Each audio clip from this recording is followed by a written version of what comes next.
Halo Sobat Sound, bertemu lagi bersama saya Om Anto, dan kali ini kami berkesempatan untuk mereview satu mobil merek Eropa. Udah pada tahu belum? Nah, ini di samping saya adalah Citroen C3 Aircross.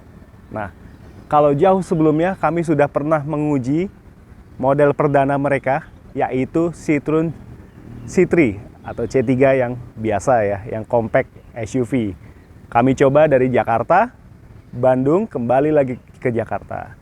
Namun saat itu C3-nya hanya model prototype. Ya, dalam arti masih transmisi manual dan fitur-fiturnya belum menyesuaikan dengan kebutuhan konsumen di Indonesia. Nah, pada akhirnya singkat cerita C3 yang benar-benar versi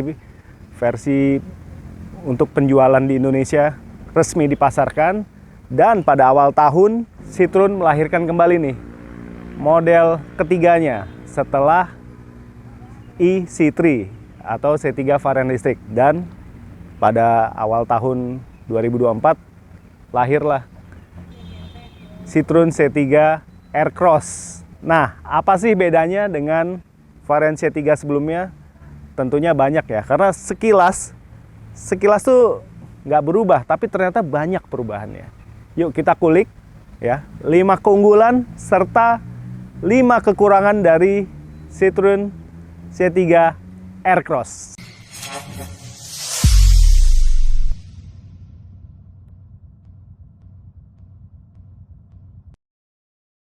Nah, kelebihan pertama nih ya, Citroen C3 Aircross ini memang mengusung wujud SUV. Wih, kentara banget ya.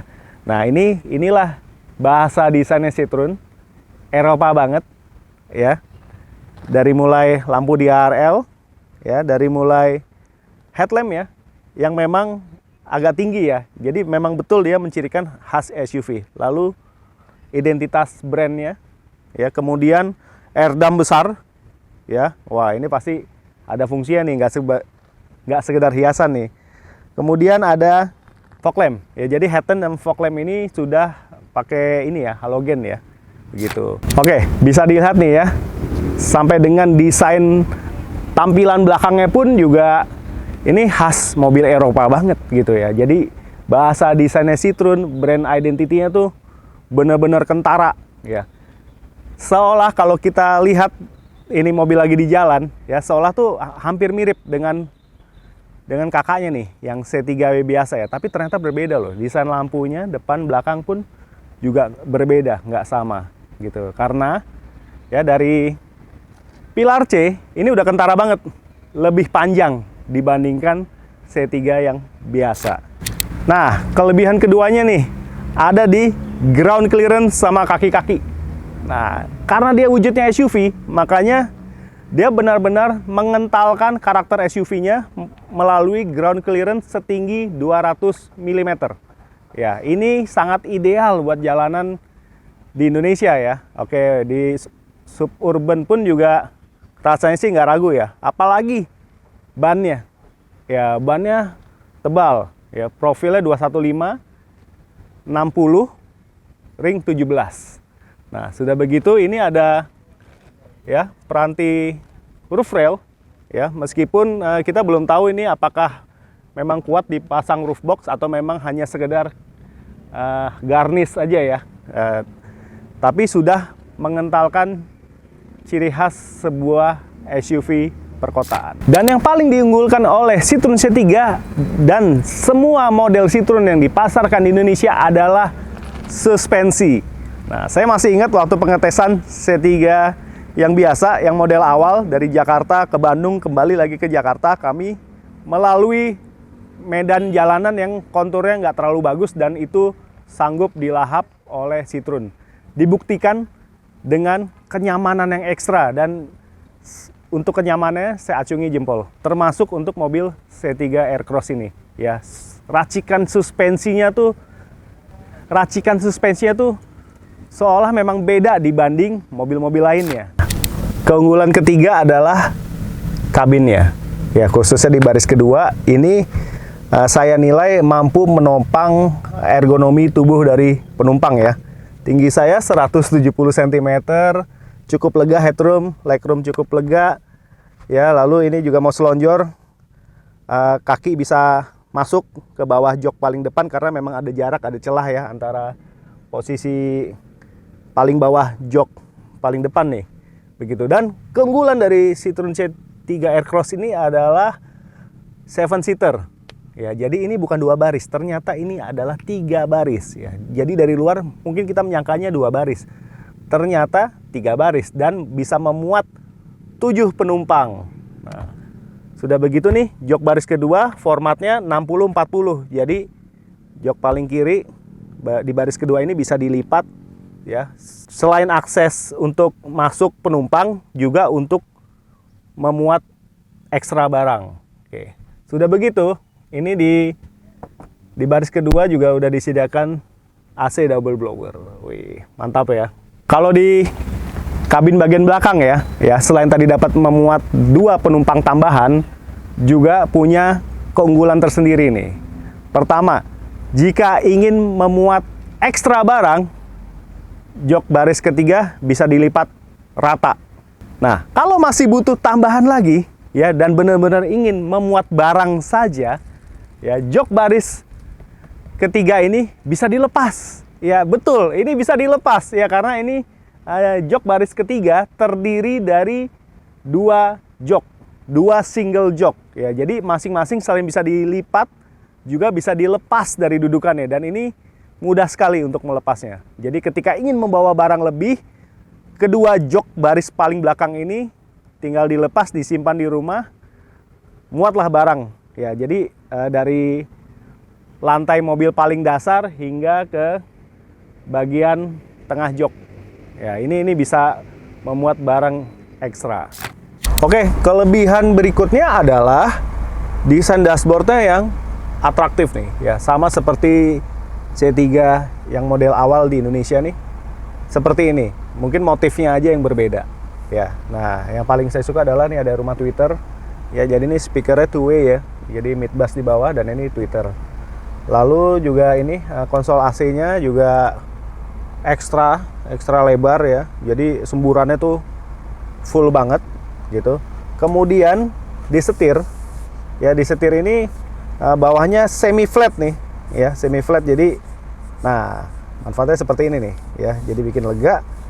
Juga ini nih pengaturan tombol di kiri kanannya penuh ya, jadi berasa ini mobil memang full feature begitu ya. Tapi memang betul ya, sebelah kiri adalah pengaturan untuk menu-menu yang ada di speedometer ya, vehicle setting, untuk jadwal maintenance ya. Oke, terus juga untuk pengukuran konsumsi bahan bakar begitu. Terus bisa diubah kalau hanya ingin untuk kilometernya saja, atau juga ingin dilengkapi putaran mesin ya, indikator eco driving juga ada di sini gitu. Cukup informatif ini ya, cukup meskipun kecil tapi ternyata cukup informatif dan tampilannya juga atraktif. Kemudian kelebihan berikutnya ada di head unit. Head unit memanjang kayak persegi panjang gitu, tapi memang penempatannya justru pas, proporsional gitu. Jadi inilah benefitnya AC itu nggak terlalu ke bawah ya. Jadi konsol AC ini, sisi AC berada persis di tengah, sehingga menyembur ke area badan kita selaku pengemudi dan penumpang jok baris ke depan tuh jadi pas gitu semburannya begitu ya. Lalu dilengkapi dual front airbag ya, kemudian ada cup holder 2 dan penyimpanan nih agak ke dalam, di tengah pun juga ada ya. Rem tangan masih yang model manual, dan paling asik nih ada armrest. Nah, jadi joknya ini ya menyesuaikan tampilan dari desain dashboardnya ya. Jadi bahannya fabric tapi motifnya berbeda. Material dari motif fabriknya ini berbeda gitu. Jadi kesan eksklusifnya dapat. Apalagi ini mengemudi ada armrest seperti ini. Lalu ya handle pintu bisa juga sebagai armrest. Nah, jadi enak kan? Apalagi nih di sebelah kiri posisi kaki ini juga ada footrest ya, mungkin meskipun nggak terlalu lebar tapi cukup membuat nyaman lah ya. Jarak antara pedal gas dengan pedal rem juga nggak terlalu jauh dan rata nih ya, dan hampir rata ya. Jadi ya cukup menyenangkan ya. Nah, kelebihan berikutnya adalah soal engine atau dapur pacu. Ya, sekilas ini sama seperti engine-nya Citroen C3 yang awal, yang 2 baris ya. Ya, 1200 cc, 3 silinder, tapi yang ini dilengkapi turbo. Wow, oke. Jadi menghasilkan tenaga hingga 110 PS dengan torsi yang melimpah nih. Torsinya tembus 200 Nm. Nah, oke ya, wajar ya, karena kan ini kapasitas muatnya juga bertambah. Ya, penumpangnya menjadi 7, lalu bisa mengangkut barang lebih juga. Nah, wajar kalau ditambahin turbo, jadi tenaganya biar meningkat. Oke, dan ini sepertinya Citroen mendengarkan saran kami nih waktu review C3 yang generasi awal ya, yang versi prototipe di Indonesia, supaya dikasih engine cover. Ya, seperti halnya mobil Eropa. Ya, ciri khasnya mobil Eropa pada umumnya yang dipasarkan di Indonesia. Ya, engine selalu di cover. Cuma bedanya nih, ini udah di cover tapi nggak ada logo Citroen nih. Atau mungkin Citroen masih malu-malu nih nyantumkan logonya di sini nih. Ya, oke. Oke, kalau soal tenaga, efisiensi boleh diacungi. Nah, bicara performa, Citroen C3 Aircross ini cukup mengesankan ya performanya ya. Jadi putaran mesinnya tuh mengisi baik pada putaran bawah maupun putaran atas. Ya, akselerasinya pun juga cukup ya, tidak mengecewakan. Ya, jadi kesimpulannya dengan keluaran tenaga dan torsinya ini, Citroen C3 Aircross sangat mumpuni untuk kebutuhan mobilitas di dalam kota. Oke, kelebihan kelima adalah soal harga jualnya nih. Ya, jadi dari segenap keunggulannya tadi, ya Citroen Indonesia mematok harga untuk C3 Aircross ini tidak lebih dari 300 juta. Wow, jadi dengan harga tepatnya di angka 289 juta per November 2024 ini, ya, pada Citroen C3 Aircross bisa mendapatkan sebuah SUV 3 baris ya. Udah begitu mesinnya pakai turbo lagi. Wah, menarik ya. Nah, gimana nih menurut Sobat Sony? Boleh dong tulis di kolom komentar. Oke, kalau tadi kami bahas segenap kelebihan dari Citroen C3 Aircross, sekarang saya mau bahas kekurangannya ya. Jadi dengan segenap keunggulan ini ternyata Citroen C3 Aircross ada kekurangan. Pertama ya, kita nih bahas dari area kabin paling depan ya. Ya, sebagai pengemudi, ini posisi speedometer, layar speedometer ya, memang sedikit menjorok ke dalam nih. Sudah begitu nggak terlalu lebar. Ya, ini yang menjadi salah satu kekurangannya. Ya, tapi ini tertolong dengan banyaknya fitur-fitur ya, pengaturan, menu pengaturan dan tampilannya atraktif. Jadi nggak terlalu membosankan jadinya. Oke, itu pertama. Kedua, dengan harga yang mendekati 300 juta, ini pengaturan AC masih full analog ya. Jadi nggak ada itu layar indikator temperatur atau modenya, mode pengaturan nggak ada. Ini benar-benar masih full analog layaknya mobil konvensional. Berikutnya masih di kabin depan, kekurangannya adalah nih, mungkin saya tidak menemukan konsol penyimpanan yang benar-benar lega ya. Contoh nih, di laci ini memang agak menjorok ke dalam. Ya, agak menjorok ke dalam, dan sudah begitu nih ada semacam apa ya, bertingkat begini ya. Jadi nggak lega gitu lacinya ya. Gitu. Lalu beberapa penyimpanan memang hanya bisa menyimpan barang-barang yang memang nggak terlalu besar ya, gitu. Begitu juga di trim pintu ya, mungkin ini tumbler ukuran besar bisa, tapi sayangnya nih dia pembatasnya itu nggak sampai setengah tumbler ini. Saya tidak menemukan opsi retract dari spion ya. Jelas ini nggak ada retract spion ya. Jadi di balik kolom setir bagian kanan ini hanya ada untuk pengaturan spion secara elektrik ya, tapi tidak bisa melipat. Sementara kalau spionnya mau kita lipat manual tuh sepertinya tidak bisa dan agak keras. Kalau dipaksakan kita khawatir ada yang patah atau yang rusak ya. Kekurangan berikutnya adalah tombol power window, tapi untuk pintu belakang ya.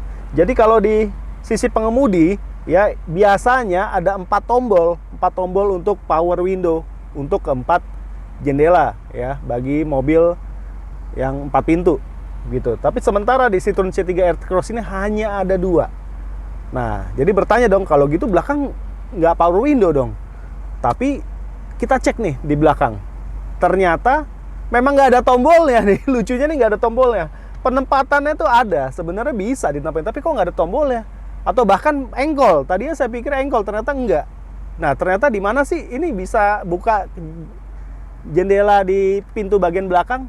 Ternyata ada di bawah armrest, di belakang posisi rem tangan. Nah, ini ada 2 nih ya, jadi di tengah. Dan ini menurut kami ini cukup merepotkan ya, ketika menjadi penumpang di jok baris kedua ingin membuka jendela, harus mengalihkan perhatian ke tengah dulu nih ya, khusus untuk membuka jendelanya gitu ya.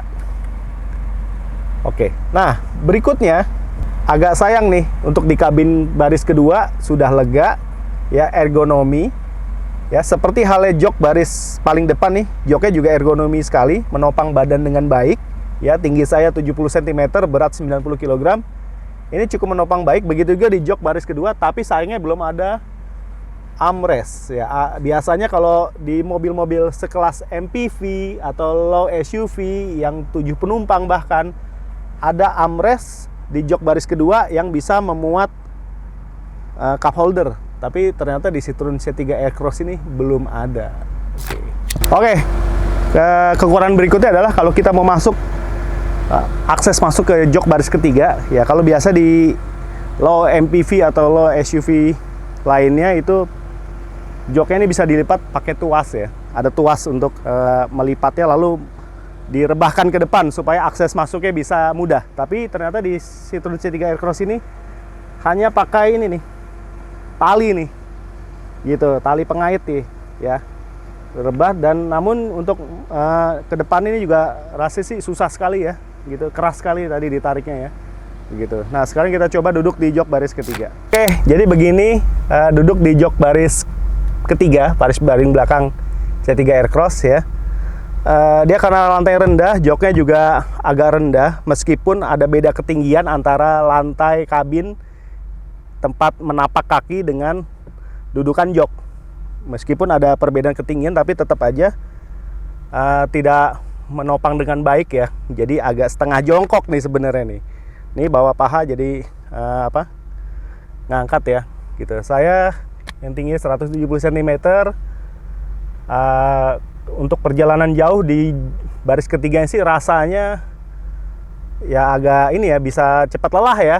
Karena juga ini juga pilar C juga tebal kan nih. Jadi untuk ventilasinya juga minim begitu. Meskipun di sini di kiri kanannya ada fasilitas cup holder, kiri kanan ada cup holder, lalu ada soket charger juga loh gitu. Kalau untuk suhu udara bisa tertolong oleh AC double blower nih yang di tengah nih gitu. Namun sejatinya sepertinya kami menduga Citroen C3 Aircross ini memang seharusnya dia idealnya 2 baris saja ya, 5 penumpang. Namun karena ada sedikit space, mungkin Citroen mencoba memaksimalkan untuk menempatkan 2 jok tambahan. Makanya tadi joknya bisa dilepaskan gitu ya, sehingga supaya bisa diterima ya untuk pasar Indonesia ya, 7-seater ya. Betul sih kalau bilang 7-seater, betul 7-seater. Cuma namun secara ergonomi ya sepertinya kurang maksimal, kurang nyaman ya begitu. Nah, kenapa kami menduga ini seharusnya SUV 2 baris saja? Karena ini ada dudukan untuk partisi nih, yang seharusnya bisa menjadi partisi untuk pembatas antara area bagasi dengan kabin.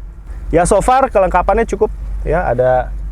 Udah ada ini seat belt ada, console box sama soket charger.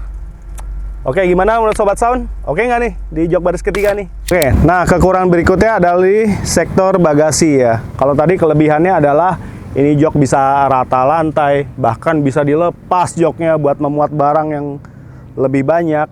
Ya, namun jika joknya tetap tegap atau bahkan ada yang mengisi posisi baris jok ketiga ini, ya, area bagasi paling belakangnya tuh hanya menyisakan sedikit saja nih. Kayak tadi saya jelasin di kelebihannya, dia memuat berbagai perlengkapan mobil yang sebenarnya ini bukan dudukannya ya. Dia tidak ada dudukan khusus, hanya karena kebetulan space-nya muat di keempat item ini. Tadi ada dongkrak, segitiga pengaman, ya ada fire extinguisher, dan kotak P3K. Ya, sementara posisi ban serep ada di kolong. Ya, jadi kalau keempat barang ini dilepas, untuk memuat barang tambahan atau barang bawaan kita untuk tas belanjaan sih rasanya kurang ya. Atau bahkan mungkin hanya bisa memuat tas laptop saja nih. Begitu ya. Kekurangan berikutnya menurut kami ada di harga ya, ada di pricingnya yang memang secara psikologis tidak sampai 300 juta. Namun di angka tersebut ya, kita bisa mendapatkan beberapa alternatif dari merek-merek Jepang yang memang sudah eksis lebih dulu. Di kategori ada low SUV, ada low MPV ya. Kita bisa sebut aja deh ya, ada Toyota Rush, Daihatsu Terios, atau Xpander Cross, Honda BR-V, bahkan Suzuki XL7 yang memang nyata mereka adalah mobil 7-seater ya, dengan ergonomi yang cukup baik di kelasnya. Nah, sekarang pilihan kembali kepada Sobat Sound. Kalau menurut Sobat Sound bagaimana nih Citroen C3 Aircross ini dengan tadi segenap keunggulannya serta sederet kekurangannya yang telah kami bahas gitu. Kira-kira mobil Citroen C3 Aircross ini worth it nggak untuk dibeli? Ya, oke. Segitu dulu ulasan singkat dari kami. Ya, semoga bisa menjadi bahan pertimbangan. Ya, semoga bisa menjadi referensi sekaligus edukasi. Oke. Segitu dulu dari saya Om Anto. Ya, bersama Citroen C3 Aircross. Ya, kalau suka video ini silahkan like dan share sebanyak-banyaknya. Selalu ingat subscribe channel kami Sound and Machine. Oke, sampai jumpa di video selanjutnya.